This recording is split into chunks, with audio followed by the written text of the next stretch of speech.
C'est le temps d'éclat de voix à la découverte d'un artiste, Jean-François Scalbert. Il est peintre, mais ses tableaux ne se découvrent pas qu'en deux dimensions. Son œuvre vit, parfois en femme ou en musicienne, en boîte à musique ou corps de violoncelle. Il y a chez Jean-François Scalbert des souvenirs de jeunesse et des inspirations de décorateur, puisque c'est par cette profession qu'il a touché à la couleur.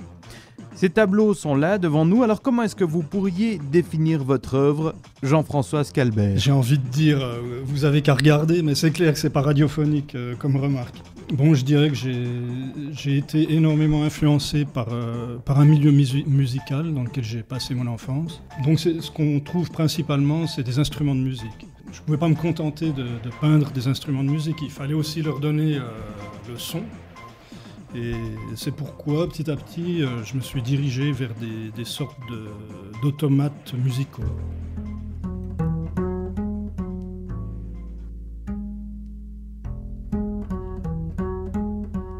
Voilà, dans la plupart de mes automates, on retrouve des formes d'instruments de musique, et souvent mêlés à des corps de femmes. Ne me demandez pas trop pourquoi. Bon, en y réfléchissant... C'est un éléphantasme aussi? C'est un éléphantasme, oui. Je peux pas en dire plus là pour le moment. Enfin, je vais vous montrer comment ça marche aussi, parce que comme je trouve qu'il fait assez froid là dans cette pièce... Oui. C'est physique.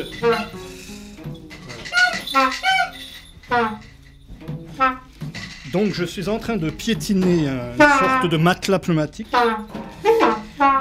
Voilà, j'arrête. Avec des petites pompes pour gonfler les canaux pour les enfants. Voilà, exactement, il y a des petits gonfleurs qui sont enfouis dans un matelas. Et alors, les gonfleurs, par l'intermédiaire de tuyaux, actionnent différents membres, enfin des choses étranges qui se mettent en mouvement, qui font des sons. Comment s'appelle cette œuvre? Alors ça, c'est l'épouvantard. Par exemple, une œuvre comme celle-ci, vous la dessinez avant de pouvoir la créer comme elle est ici? Oui, ça part de dessin. Mais bon, je peux dire chaque œuvre, c'est une vie différente. Il y a des œuvres qui naissent pratiquement... qui naissent et qui meurent dans la même journée, enfin. Et d'autres ont une vie beaucoup plus longue. Par exemple, celle-là, j'ai commencé de faire la carcasse il y a une dizaine d'années. Et j'étais pas du tout content, alors je l'ai laissé pendant très longtemps, comme ça stagné. Et puis les idées sont venues récemment pour la terminer, et puis voilà. J'ai trouvé l'idée d'utiliser des chambres à air de moto, vous voyez ça. Et c'est ce qui permet de donner le mouvement. Bon, il faut dire, j'ai une formation de décorateur et c'est un peu une manie de vouloir assembler les couleurs, enfin faire des trucs un peu harmonieux. Il y a toujours eu une envie de mettre un petit peu de couleur dans la vie. C'est ce qui vous a amené à la formation de décorateur? Ouais, je pense, oui, ça doit être ça.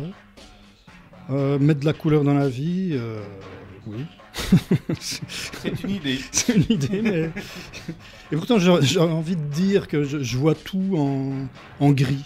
C'est un peu triste, mais... Bah voilà, justement, c'est peut-être un réflexe pour contrer cette tendance à voir tout en gris. Il y a des gens qui voient tout en noir et blanc, qui sont forcément... C'est tout est bien ou pas bien, quoi. Moi, c'est plutôt... Je suis toujours dans l'indécision, quoi. Et dans les nuances. Dans les nuances, voilà. Et... Alors, je me force à mettre des couleurs. C'est quand même mieux que le gris.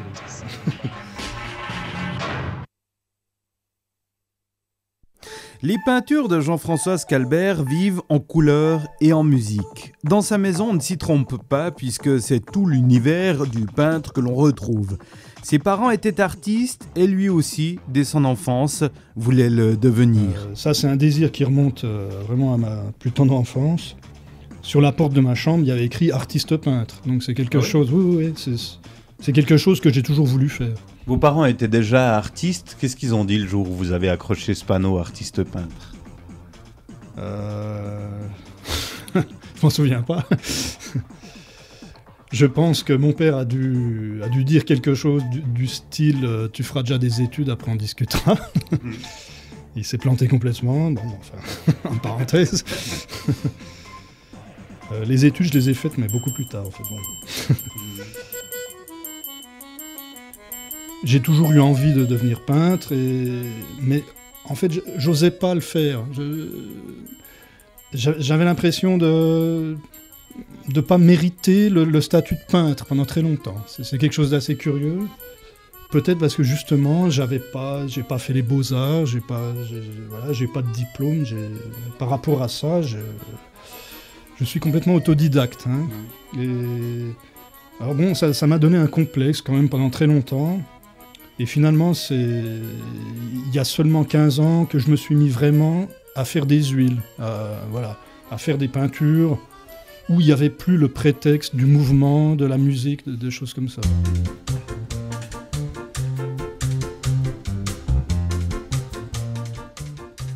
Non, je suis plutôt un lève-tôt. Ouais. Et peut-être justement parce qu'on m'a dit que l'avenir appartenait à ceux qui se lèvent tôt. Je me lève tôt et les idées me viennent en dormant, ça c'est assez curieux. Quoi. Mais ça ne vous empêche pas de dormir? Si. Je suis un grand insomniaque. Et c'est pour ça que je me lève tôt d'ailleurs. C'est pas du tout parce que je suis discipliné que j'ai envie de me lever tôt. Non, c'est simplement le jour me réveille de toute façon et enfin je peux pas dormir longtemps. Voilà. Bon, d'un certain côté c'est une chance peut-être, mais enfin je me réveille quand même souvent avec une espèce de gueule de bois ou le sentiment de ne pas avoir eu ma dose, disons, de sommeil, quoi. Ce qui est très désagréable. Vous avez également des dessins que vous aviez faits à l'encre de Chine, des dessins humoristiques. Alors là, ça aussi, c'est un autre aspect. Vous avez toujours un esprit qui est, je dirais, presque en ébullition et qui vous permet de sortir vos œuvres. Oui, je crois. c'est parfois dur à vivre d'ailleurs, parce que les idées fourmillent et puis dépassent ma capacité à les mettre en pratique, disons. Alors effectivement, à un moment donné, j'ai fait des dessins pour le Démocrate, et qui s'appelait Les éléphantasmes de Scalbatros. Imaginez un rouleau de papier scotch. Alors, moi, je me suis amusé à regarder un rouleau de papier scotch un jour que j'étais vraiment pas inspiré, ça m'arrive, hein. Et ça m'a fait penser à un escargot. Voilà. En fait, si on regarde bien, la silhouette, c'est un peu la même forme qu'un escargot. Alors j'ai mis ça sur le papier et j'en ai fait un scotch bourguignon. Voilà. Et tous les éléphantasmes, c'est un peu des métaphores de ce type-là, quoi. C'est des espèces de jeux de mots, associations d'idées qui passent dans ma tête comme ça, et que j'ai envie de montrer dans une exposition.